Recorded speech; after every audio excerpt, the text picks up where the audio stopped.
Alors que je nageais dans la piscine, le maître nageur me demanda « Quand penses-tu que tu vas te noyer ?» Je répondis que je pouvais flotter pendant quelques minutes. Il m'ordonna de ne pas bouger et de ne pas sortir de l'eau, quoi qu'il arrive. Il devait évacuer tout le monde, mais moi je devais rester. Ma voix tremblait. Il ne répondit pas.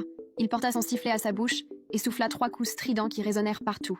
Tout le monde hors de la piscine immédiatement. Ce n'est pas un exercice. Les familles commencèrent à courir vers les escaliers dans un chaos total. Les enfants pleuraient pendant que les parents les sortaient, éclaboussant de l'eau de tous côtés. L'extrémité peu profonde se vida en quelques secondes. Je voulais les rejoindre, mais j'étais piégée, flottant dans 360 mètres d'eau, essayant de ne pas bouger. Le maître nageur gardait ses yeux fixés sur l'eau. Je faisais de mon mieux, mais mes bras étaient déjà fatigués. Le soleil frappait fort, et en restant immobile, l'eau paraissait plus froide. Certaines familles s'étaient arrêtées près de la clôture, observant. Certains criaient que je devais rester calme, respirer et rester tranquille.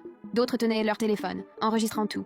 Je voyais les petites lumières rouges pointées sur moi depuis plusieurs angles. Je tremblais, tentant de garder mon calme. 3 autres maîtres nageurs apparurent avec de longues épuisettes pour ramasser des débris. Ils se dispersèrent autour de la piscine, avançant prudemment. Le plus proche de moi tenait l'épuisette levée, prêt à frapper. Leurs visages étaient tendus, comme ceux de chasseurs. Ma respiration s'accélérait. Il y avait quelque chose dans l'eau avec moi. Quelque chose d'assez dangereux pour évacuer tout le monde, mais m'obliger à rester là. Je sentais la peur me paralyser.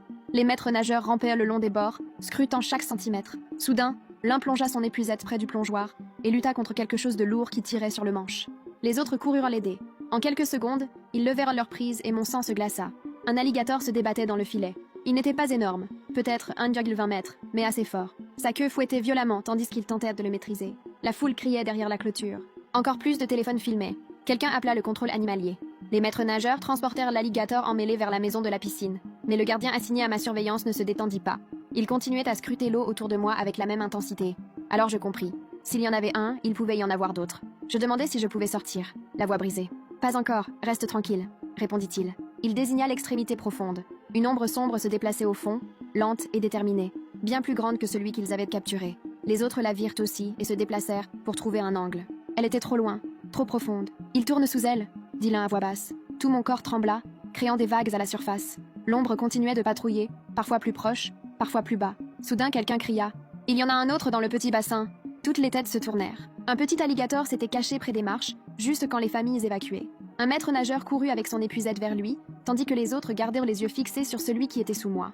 À ce moment, le contrôle animalier arriva en camionnette. 2 agents, équipés de gants et de matériel de protection, entrèrent. « Suivez-moi et commentez pour la prochaine partie. Cela m'aiderait beaucoup. »